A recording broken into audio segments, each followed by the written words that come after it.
Assalamualaikum warahmatullahi wabarakatuh pada saudaraku sekalian dimanapun berada. Fenomena tentang gerombolan Imad, Pungad, dan Abbas nih beserta kroni-kroninya ini kita bisa ambil pelajaran dan hikmah bahwa mereka adalah sosok-sosok fitnah akhir zaman. Jadi kita kalangan ahlu sunnah wal jamaah jadi ngambil hikmah dari peristiwa ini bahwa kita sedang menghadapi fitnah akhir zaman. Kalau sampai kita percaya, kita bisa kufur. Karena bagian orang yang kufur, bahkan bisa murtad itu ketika mereka itu membatalkan, menolak daripada zuriyah Rasulullah Sallallahu Alaihi Wasallam. Jadi orang walaupun ahli ibadah, dia sholat, dia puasa, dia sodako segala macam, berzikir. Tetapi ketika dia sudah menolak, bahkan menghina segala macam daripada zuriyah Rasulullah, itu para habaib, maka golongan munafik orang ini. Bahkan walaupun dia Islam, terlihat dia kiai, itu bisa disebut pemahamannya pemahaman komunis. Karena hanya komunislah yang membenci para habaib. Kalau berkaitan dengan akidah, ya dengan toriko, maka mereka ini seperti khawarij dan juga seperti golongan wahabi dan golongan-golongan yang lainnya di luar ahlu sunnah wal jamaah. Jadi mereka ini adalah fitnah akhir zaman yang kita lihat langsung. Pertanyaannya, apakah kita masuk bagian mereka atau kita di luar mereka?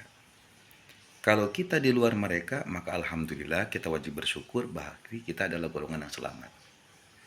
Tapi celakanya kalau sampai kita masuk bagian mereka, meyakini bahwa mereka itu benar, kemudian kita menuntut para habaib untuk tes DNA sebagaimana kemauan mereka, sedangkan oleh ahli nasab bahwa tes DNA itu dilarang dalam menentukan nasab habaib ke Rasulullah karena terlalu jauh, akhirnya kita masuk bagian mereka. Ini khawatir. Berarti kita nggak diakui lagi dari golongan ahlu sunnah wal jamaah, kecuali kita bertobat.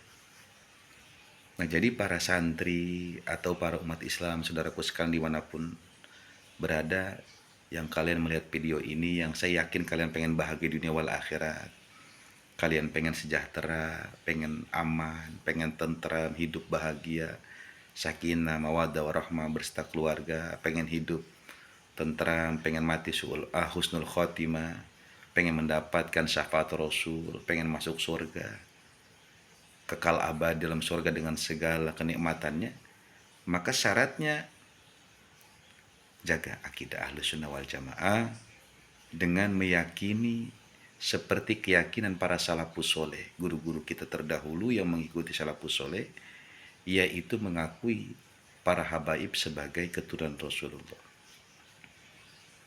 Jadi mengakui tanpa syarat, mengakui tanpa syarat, seperti yang dilakukan oleh para ulama-ulama kita, almarhum Mbah Maimun, kemudian Ki Hasan Genggong, kemudian Ki Hamid Pasuruan, kemudian Abah Guru Sekumpul, Abuya Dimyati, Abuya Bustomi, Abuya Uci, Aangnu, kemudian Tubagus Mama Falak, kemudian Syekh Asnawi, kemudian Kaji Syekh Syekh Khalil Bangkalan, Syekh Asnawi Tanahara, terus dan banyak lagi yang gak bisa disebutin ya karena banyak begitu. Kita ikutin mereka. Jadi percaya tanpa keraguan.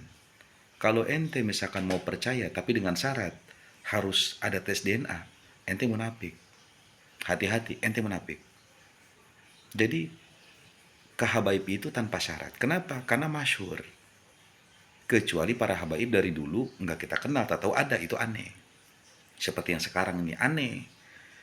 Makanya disebut fitnah akhir zaman, aneh. Dari ujuk-ujuk sebelum kemerdekaan aja habaib sudah ada, udah diakui. Mengapa ujuk-ujuk baru kemarin sore tahu-tahu ngomong habaib bukan keturunan Rasulullah? Ini kan aneh, ini fitnah akhir zaman. Nah, habaib ini ada sebelum zaman kemerdekaan sudah ada. Bahkan jangankan habaibnya, robitohnya aja itu 927 udah ada. sebelum kemerdekaan itu. Sebelum ada Indonesia mereka sudah ada. Jadi hati-hati betul dengan fitnah-fitnah akhir zaman daripada gerombolan-gerombolan Imad, Pungat, dan juga Abbas ini yang mengaku mereka seorang kiai. Bukan, mereka bukan kiai. Jadi kiai itu hanya diakui sebagai Ahlussunnah wal Jamaah. Kita nggak boleh ngikutin mereka. Seperti para Wahabi segala Mu'tazilah, nggak boleh kita nyebut mereka ulama, kiai, nggak boleh. Tapi bagaimanapun karena kita pernah kenal mereka seorang kiai, bahkan Pungadni juga katanya, saya juga belum tahu pasti ya, yang katanya doang, husnuzon bahwa beliau adalah Muhyiddin Guru Sekumpul, berarti kan kita doain, biar nih pada kembali ke jalan yang benar. Atau dan kiai-kiai itu yang kiai-kiai sepuh siapa itu yang menginap Habib Lutfi segala macam, doain nih orang-orang bodoh semua yang nggak tahu apa-apa, ilmu nasab dia nggak ngerti, cuma ikut-ikutan doang, bisa-bisa dibayar itu. Kayak siapa itu, Tengku Tengku siapa itu yang dari Aceh itu kan yang aku dibayar itu masih Pungat itu. Bahkan para youtuber kan banyak juga yang memiliki akun dibayar sama Pungat ini untuk mensukseskan daripada rencana busuknya ini untuk menyesatkan umat. Nah, ini sosok inian akhir zaman fitnah seperti siapa itu si Kimad itu. Imad ini kan bagaimanapun dia pernah nyantri ya, kiai, bahkan pernah ngikut Habib Rizik. Kasihan tersesat dengan hawa nafsunya, ini fitnah akhir zaman memang nggak memungkinkan dan nggak mustahil memang karena banyak pun kiai-kiai yang ya ustadz-ustadz yang jadi murtad kan banyak juga. Nah ini hati-hati, dan kita jaga akidah kita nih karena pertaruhan akidah mah, peperangan akidah nih harus sampai kita nanti mati. Jadi jangan merasa aman, nggak boleh, jangan pernah merasa aman. Kita harus selalu khawatir, khawatir, khawatir, harus merasa khawatir kalau selalu akidah kita keluar dari diri kita. Karena ini taruhan kita ini mah. Jadi harus kita jaga sampai datangnya kematian kita. Kalau udah aman, yaitu ketika datangnya kematian kita masih kita berakidahkan Ahlussunnah wal Jamaah. Kalau kita nggak jaga, khawatir seperti sosok-sosok ini, Pungat, Ngabas, kemudian itu Ngimad segala macam, ini kan sosok-sosok yang mereka tidak menjaga, akhirnya mereka tersesat, akhirnya dan mereka pun menyesatkan orang. Hati-hati ya, ini adalah fitnah akhir zaman dan kita menyaksikan sendiri. Jagain anak istri kita, keturunan kita dari apa ya, fitnah-fitnah akhir zaman ini adalah ya para penyesat-penyesat daripada penyesatan umat Islam dengan berkedok nasab ya dari tesis habaib ini. Hati-hati ya, hati-hati, hati-hati. Semoga manfaat. Assalamualaikum warahmatullahi wabarakatuh.